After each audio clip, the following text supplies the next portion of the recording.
Do you have any expired cake? The woman's voice trembled as she leaned toward the bakery counter, gripping her daughter's small hand. The little girl tried to smile, but her eyes betrayed a flicker of hope, fading into disappointment. "It's my daughter's birthday," the mother added barely above a whisper. The young cashier scoffed. "Ma'am, this isn't a charity." A few customers behind them chuckled. No one said a word, except for the man standing directly behind them, a black single father, quiet with eyes that had seen too much loss. He heard everything. Before we continue, if stories like this touch your heart, consider subscribing to our channel. We share stories about ordinary people doing extraordinary things, stories that remind us of the goodness still left in this world. Now let's see what happens next. The man stepped forward before Natalie could pull her daughter away. His voice was calm, deep, carrying no judgment. "I'll take that strawberry cake, the big one." The cashier blinked, confused. The man pointed to the display case where a two-tier cake sat decorated with fresh strawberries and white frosting. "And add whatever she was asking for," he continued, sliding his card across the counter. Natalie turned sharply. The man stood tall, wearing a simple flannel shirt with sawdust still clinging to his sleeves. A boy around 8 years old held his hand, watching the scene with quiet curiosity. "Thank you, but we don't need," Natalie started. "I'm not giving it to you," the man said gently. "I'm buying it for the birthday girl. Different thing." His eyes moved to the little girl hiding behind her mother's leg. She couldn't have been more than 7, wearing a faded purple dress that had been washed too many times. But her shoes were clean, her hair neatly braided. Someone had tried hard to make today special. Natalie's jaw tightened. She had spent her whole life refusing handouts, working double shifts at the diner every morning, and cleaning offices every night just to keep the lights on. Pride was the only thing she had left that no one could take from her. But then she looked down at Lily. Her daughter was staring at the strawberry cake like it was something from a dream. Not with greed, but with wonder, the kind of wonder that children lose too quickly when life teaches them to stop hoping. "Mommy," Lily whispered, tugging at her sleeve. "It's so pretty." Natalie felt something crack inside her chest. The man's son tugged at his father's arm and whispered something. The man nodded, a faint smile crossing his face for just a moment. "Is it really your birthday?" the boy asked Lily directly. Lily nodded shyly, still half hidden behind her mother. "How old are you?" 7. "I'm 8, the boy said matter-of-factly. "I can teach you how to draw dinosaurs if you want. I'm really good at it." For the first time that day, Lily smiled. Not the forced smile she had been wearing to make her mother feel better, but a real one, bright and sudden, like a light switching on. Natalie watched her daughter's face transform, and the fight drained out of her. She looked back at the man, searching his expression for pity or condescension. She found neither. Only a quiet understanding, as if he knew exactly what it felt like to stand where she was standing. "There's a small park nearby," the man offered. "The kids could eat cake there, if you don't mind." Natalie hesitated. Every instinct told her to refuse to protect herself and her daughter from the inevitable disappointment that came with trusting strangers. She had learned that lesson the hard way when Lily's father walked out 5 years ago, leaving nothing behind but debt, and a note that said he wasn't coming back. But Lily was already looking up at her with those big, hopeful eyes, and the boy was showing her a small wooden dinosaur he had pulled from his pocket. "Just for the cake," Natalie said quietly. "Then we need to go." The man nodded. "Just for the cake." His name was Henry. She learned this as they walked to the park, the 2 children running ahead while the adults followed at a slower pace. He didn't offer much information about himself, and Natalie didn't ask. But she noticed things the way he watched his son with a mixture of love and sadness.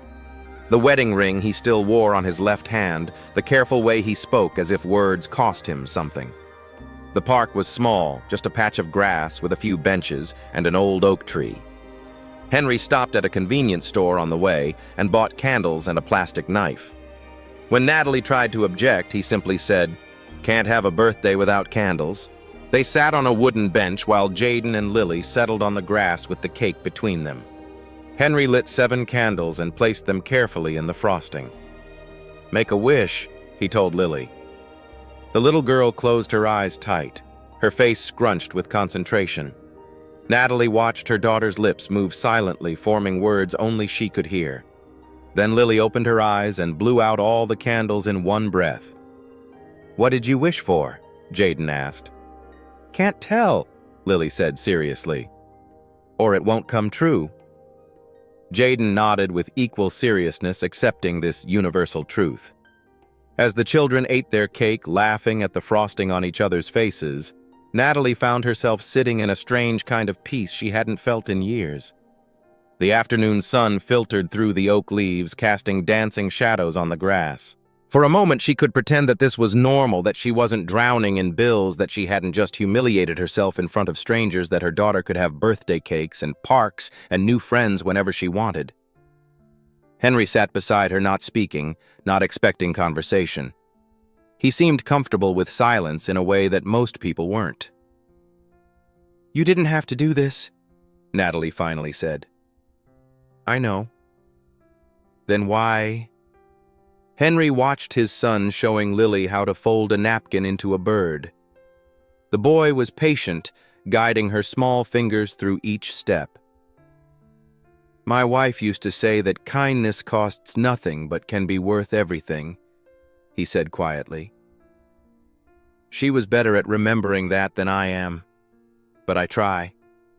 Natalie noticed he said "used to." She noticed the past tense, the slight tightening around his eyes. She didn't ask.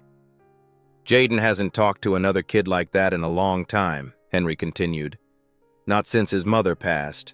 3 years now, and he still keeps everything inside." Natalie looked at the 2 children. Jaden was laughing at something Lily said, a genuine laugh that seemed to surprise even him. "Lily's the same," she admitted. "She never asks for anything, never complains. 7 years old and already trying to take care of me instead of the other way around." Henry turned to look at her, and Natalie felt exposed under his gaze, not judged but seen. "She has a good mother," he said simply. Natalie wanted to argue, to list all the ways she had failed, all the things she couldn't provide, but the words stuck in her throat. Instead, she just watched her daughter play the strawberry cake, disappearing one slice at a time. When the cake was gone and the sun began to set, Natalie stood and brushed grass from her worn jeans. "We should go," she said. "Thank you for everything." "Can we see them again?" Lily asked, tugging at her mother's hand. "Jaden said he'd teach me more animals." Natalie looked at Henry, uncertain. He pulled out his phone. "Only if your mom says it's okay," he told Lily.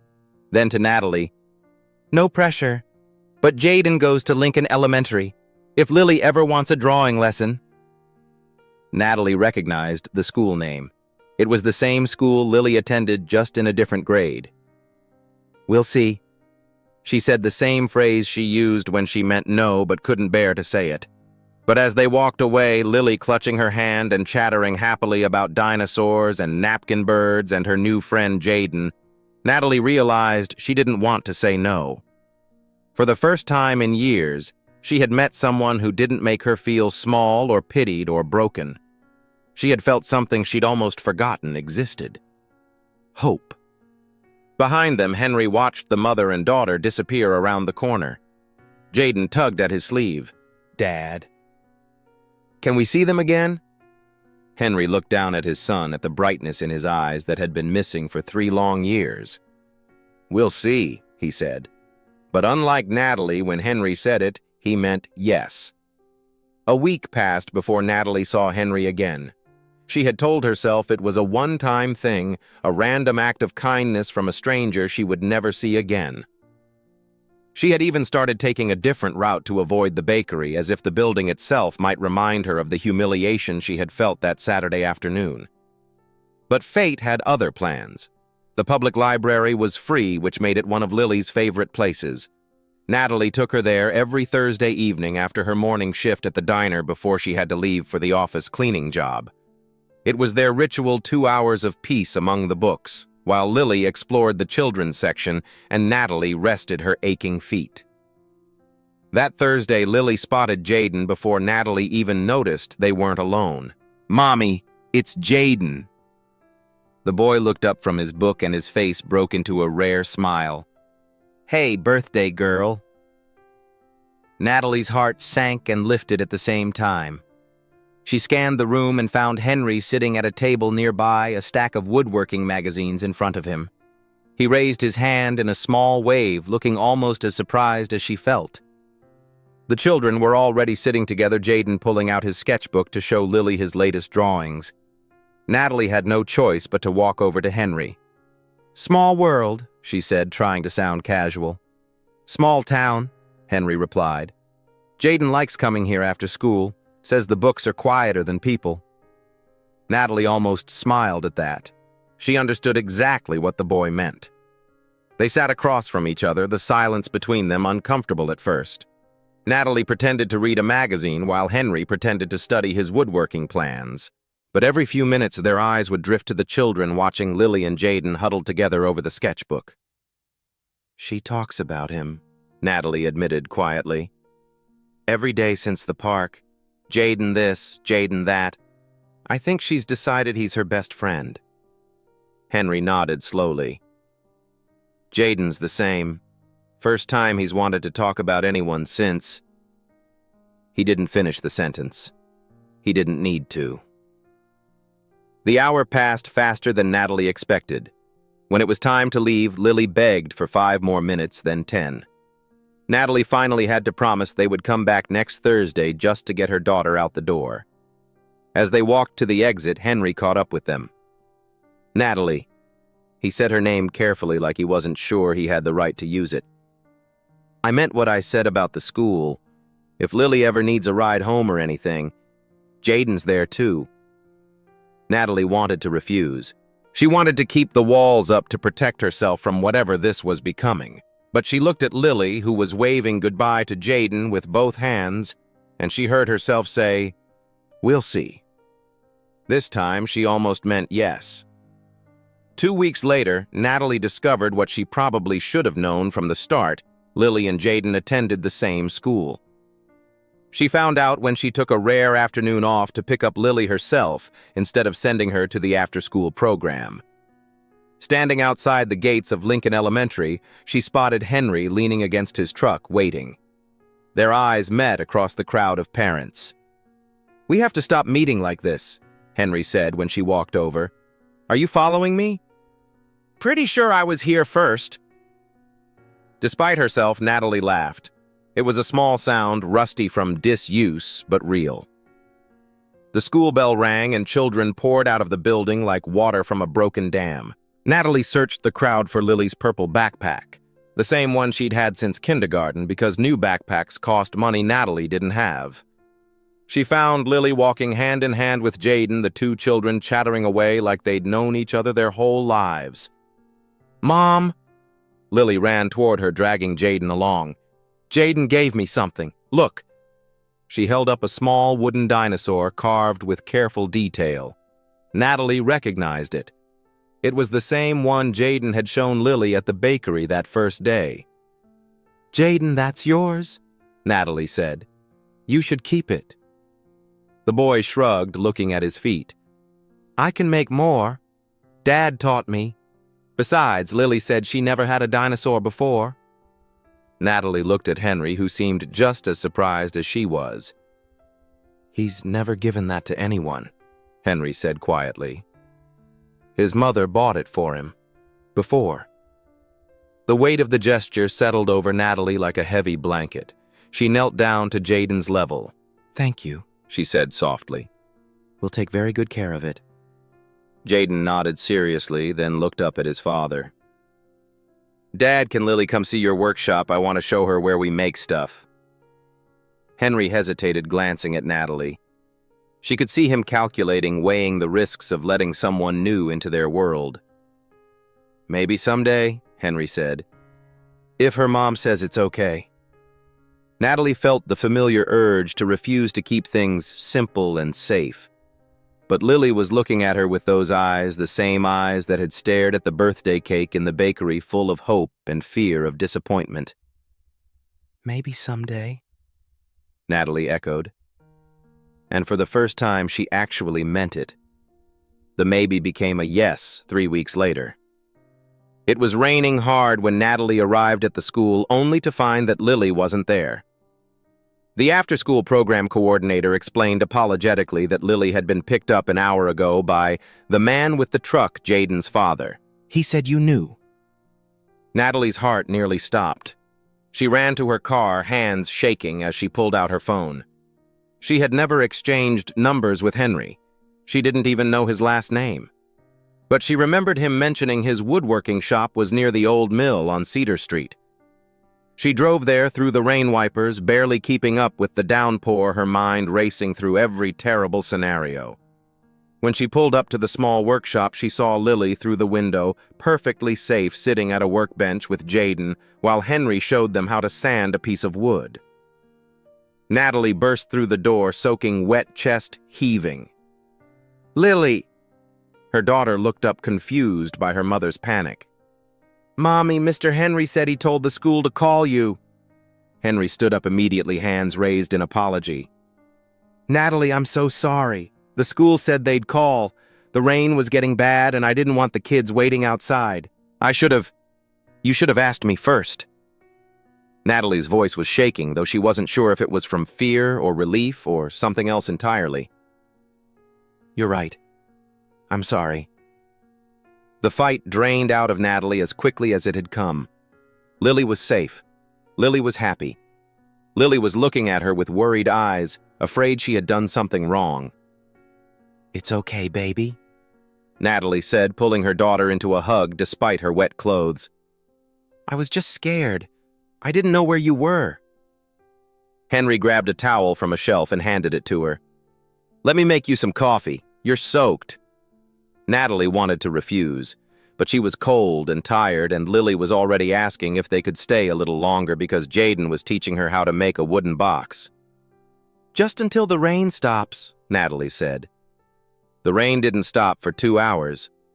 In that time, Natalie learned that Henry had built every piece of furniture in his workshop himself. She learned that his wife Amelia had been the one to encourage him to start his own business, that she had believed in him when no one else did. She learned that Henry blamed himself for her death, even though the accident wasn't his fault. A drunk driver had run a red light, and there was nothing Henry could have done. "She was in the passenger seat," Henry said, staring at his coffee cup. "The impact was on her side. If I had just taken a different route or left 5 minutes later—" "You can't think like that," Natalie said. "I know, but I do anyway." Natalie understood that kind of guilt better than she wanted to admit.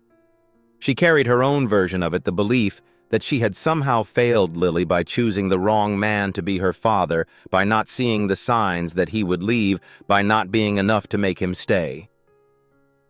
Lily's father left when she was 2, Natalie found herself saying. She hadn't planned to share this, but something about the quiet workshop and the rain outside made it easier to speak. "He said I had nothing worth staying for. I've spent 5 years trying to prove him wrong." Henry looked at her with those steady eyes. "He was wrong." "You don't know that." "I know that your daughter is kind and brave and smart. Kids don't get that way by accident. They get that way because someone teaches them." Natalie felt tears prick at her eyes and blinked them away fiercely. She hadn't cried in front of anyone since the night her husband left. "Natalie," Henry said softly, "I don't think either of us needs saving. But maybe we can remind each other that we're not as broken as we think." Before she could respond, Lily came running over with a small wooden box, rough around the edges but held together with obvious care. "Mommy, look, I made this. Jaden helped, but I did most of it myself." Natalie took the box and examined it like it was made of gold. "It's beautiful, baby. The most beautiful box I've ever seen." Lily beamed. Behind her, Jaden stood watching with a quiet smile, sawdust in his hair, and contentment in his eyes. For a moment, the four of them stood there in the warm glow of the workshop while rain drummed against the roof, two broken families finding unexpected shelter in each other. But Natalie knew better than to trust moments like these. Moments like these never lasted. She started pulling away after that. It wasn't obvious at first, a declined invitation here, a changed schedule there. She started picking Lily up early to avoid running into Henry. She stopped going to the library on Thursdays. Lily noticed. Of course she noticed. "When can we see Jaden again?" she asked every day. "Soon, baby." "You always say that." Natalie had no answer that wouldn't break her daughter's heart, so she said nothing at all.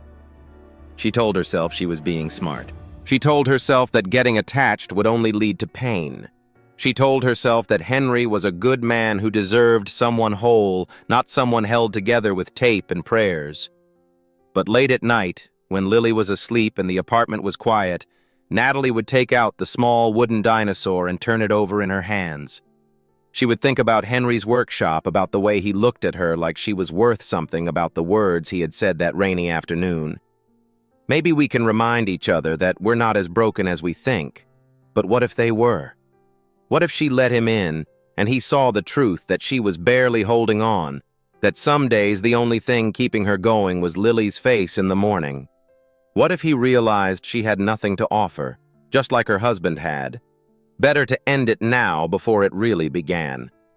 Better to hurt a little now than to shatter completely later. 1 week later, Natalie went to Henry's workshop to pick up a jacket Lily had left behind. She planned to be quick, grab the jacket, say thank you, leave. No conversation, no lingering, no risk. But when she arrived, she heard Henry's voice through the open window. He was on the phone, his back to her, unaware she was there. "Yeah, she's been through a lot. The kid, too. I just want to help them get back on their feet, you know." Natalie froze. Help them get back on their feet. The words echoed in her head, twisting into something sharp and painful. All this time, she had allowed herself to believe that maybe, just maybe, this was something different. That Henry saw her as an equal, not a charity case. But she was wrong. She was just another project to him. Another broken thing for the carpenter to fix. The old wound tore open, and suddenly she was back in her empty apartment 5 years ago, reading the note her husband had left on the kitchen counter. "You have nothing worth staying for." Natalie grabbed Lily's jacket from the hook by the door and turned to leave, but her foot caught on a piece of wood, sending it clattering across the floor. Henry spun around. "Natalie, I didn't hear you come in." She couldn't look at him. If she looked at him, she would cry, and she refused to give him that. "Just came for Lily's jacket," she said, her voice flat. "Thank you for everything, Henry. But we'll be fine on our own. We always have been." "Natalie, what?" "Goodbye."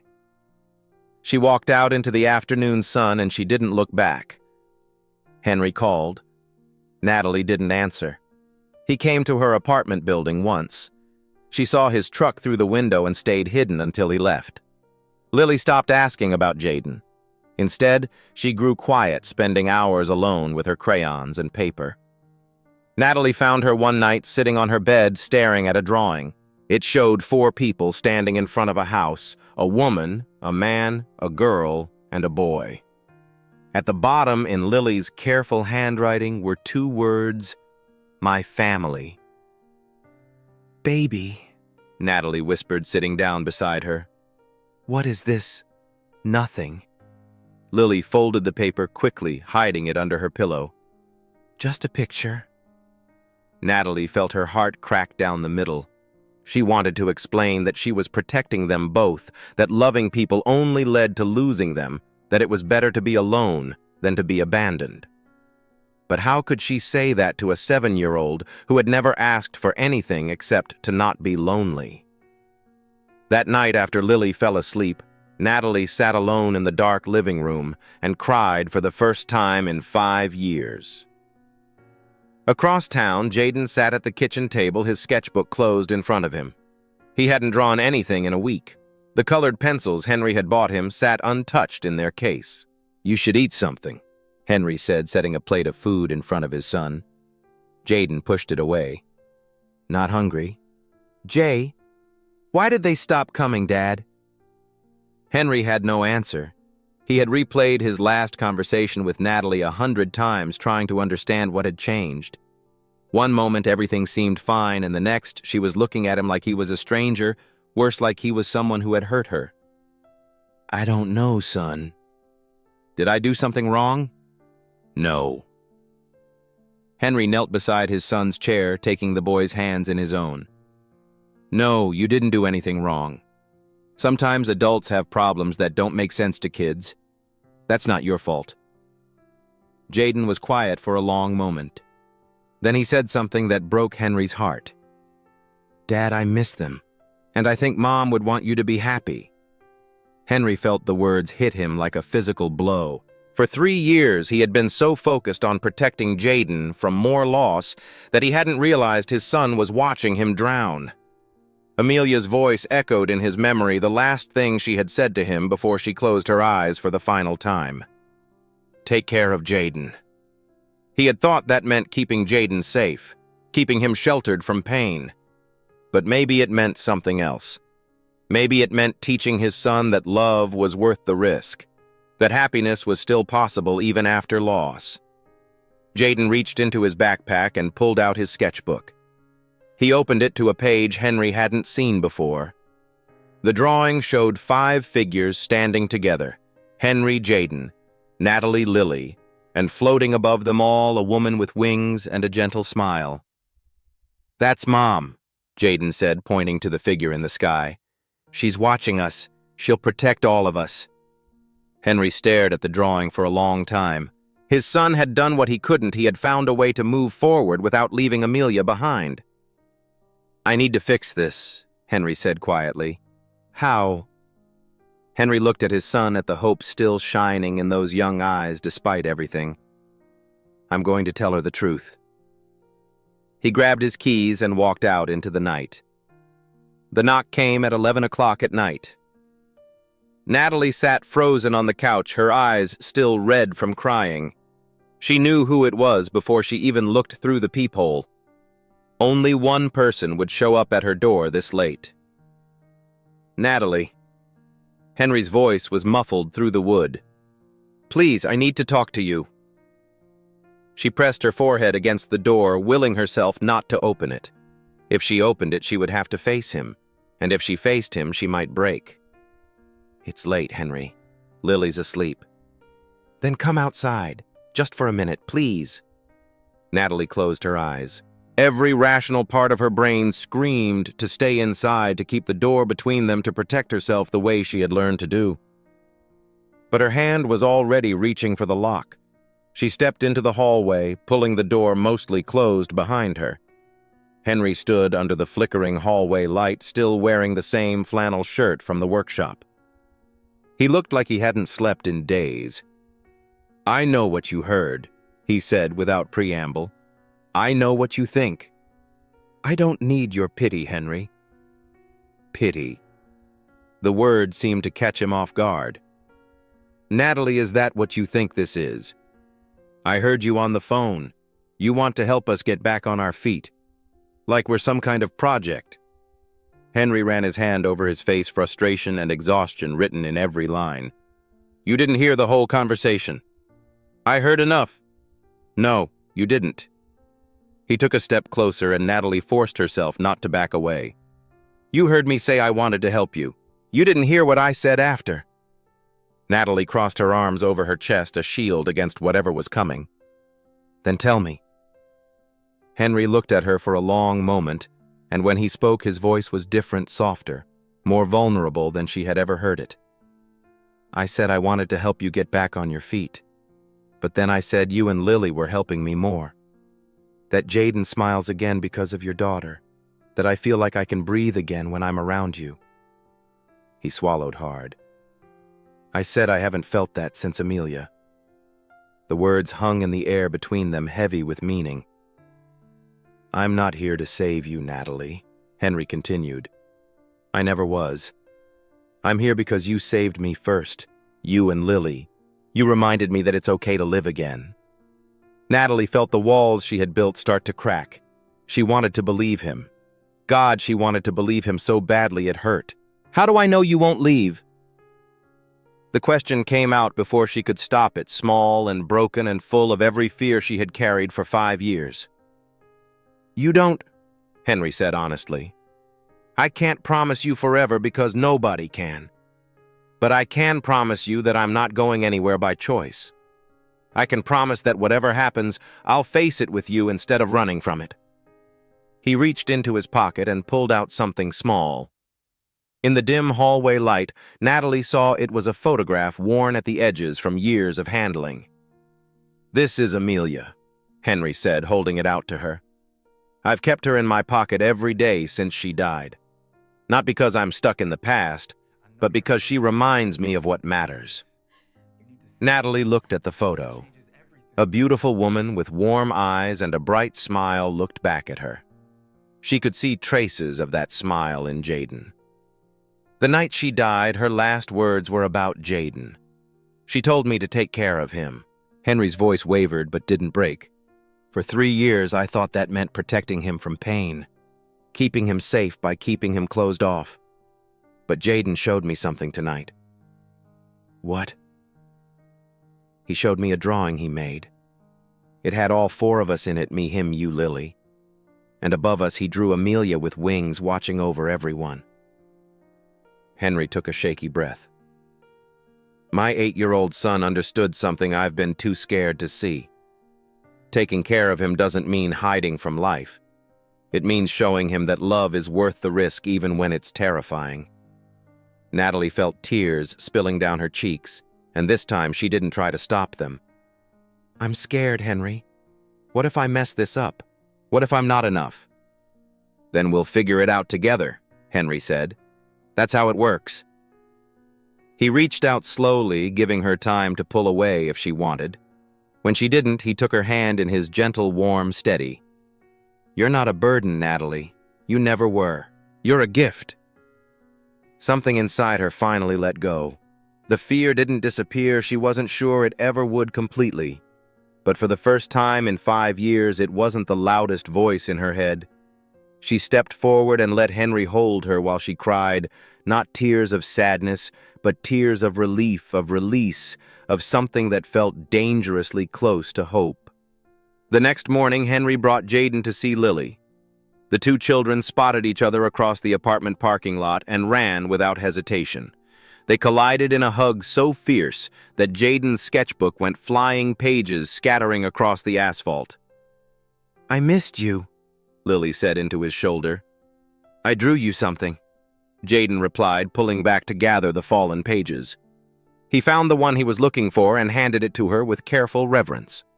Lily studied the drawing, 4 figures holding hands in front of a house with a 5th figure floating above them in the clouds. Who's that? She asked, pointing to the figure in the sky. My mom, Jaden said simply. She's watching us now. She'll protect all of us. Lily looked at the drawing for a long moment. Then she looked at Jaden with complete seriousness. I'll take care of it forever, she promised. Natalie and Henry stood nearby, watching their children reconnect, as if no time had passed at all. Natalie felt Henry's hand find hers, and she didn't pull away. What happens now? She asked. Now we figure it out, Henry said. One day at a time. It wasn't a fairy tale answer. There was no promise of happily ever after, no guarantee that everything would be perfect. But it was honest, and after years of broken promises, honesty was exactly what Natalie needed. The months that followed weren't easy, but they were good. Lily started spending afternoons at Henry's workshop learning to sand wood and measure twice before cutting once. She made a 2nd wooden box, then a 3rd, each one a little better than the last. The first box, the rough one she had made that rainy day, sat on her nightstand holding the small wooden dinosaur Jaden had given her. Natalie slowly began to trust the happiness she felt. It didn't come naturally. Some nights she still lay awake, waiting for everything to fall apart. But morning would come and Henry would still be there, and Jaden would still be teaching Lily to draw dinosaurs, and the world kept turning without collapsing. She started taking on small sewing projects again, alterations and repairs at first, then simple dresses and shirts. It wasn't much, but it was hers, a piece of the dream she had abandoned when Lily's father left. Henry framed one of Jaden's drawings and hung it in the workshop. It showed all four of them standing together with Amelia watching from above. Customers would sometimes ask about it, and Henry would simply say, "That's my family." 1 year later, on Lily's 8th birthday, there was no bakery and no expired cake. Instead, there was Henry's kitchen, warm and bright with afternoon sunlight. Jaden and Henry had spent all morning baking a strawberry cake from scratch. It was slightly lopsided, and the frosting was uneven, but there were fresh strawberries on top and 8 candles waiting to be lit. Lily sat at the head of the table wearing a new purple dress that Natalie had made herself. Jaden sat beside her holding a wrapped present he had been guarding all day. Henry lit the candles while Natalie watched from across the table, her heart so full it almost hurt. "Make a wish," Henry said. Lily closed her eyes, her face scrunched in concentration the same way it had been a year ago in that small park. But when she opened them, she didn't blow out the candles right away. "I don't need to wish," she said. Natalie leaned forward. "Why not baby?" Lily looked around the table at Jaden, who had become the brother she never had. At Henry, who had shown her what fathers were supposed to be like. At her mother, who was finally smiling again. "Because I have everything now." She blew out the candles in one breath and everyone cheered. Later that night, after the cake was eaten and the presents were opened, and the children had fallen asleep on the couch in a tangle of blankets and contentment, Natalie stood at the window looking out at the quiet street. Henry came up behind her, wrapping his arms around her waist. "What are you thinking about?" he asked. Natalie leaned back against his chest. On the wall behind them hung Jaden's drawing in its wooden frame, 4 people and 1 angel together at last. "I was thinking about that day in the bakery," she said, "when I asked for expired cake. What about it?" Natalie turned to face him, and in her eyes was something that had been missing for a very long time: peace. "I thought that was all we deserved. Something broken, something nobody else wanted. But you saw us differently." She reached up to touch his face. "You reminded me that we were worth more than our worst days." Henry pressed his forehead to hers. We reminded each other. Outside, a light rain began to fall. But inside, the house was warm and the children were safe, and 2 people who had been shattered by life had somehow found a way to put each other back together. Not perfectly, not without cracks, but together. And that was more than enough. Thank you for staying with us until the end of this story. If Natalie's journey touched something in your heart, maybe it's because we all carry pieces of her, the fear of not being enough, the walls we build to protect ourselves, and somewhere deep down, the hope that someone will see us for who we really are. Sometimes love doesn't arrive to rescue us. It arrives to remind us that we were never meant to walk alone. If this story moved you, share it with someone who needs to hear it today. And if you haven't already, subscribe to our channel so you won't miss stories like this one. Stories about ordinary people, quiet kindness, and the small moments that change everything. Until next time, remember you are worth more than your worst days.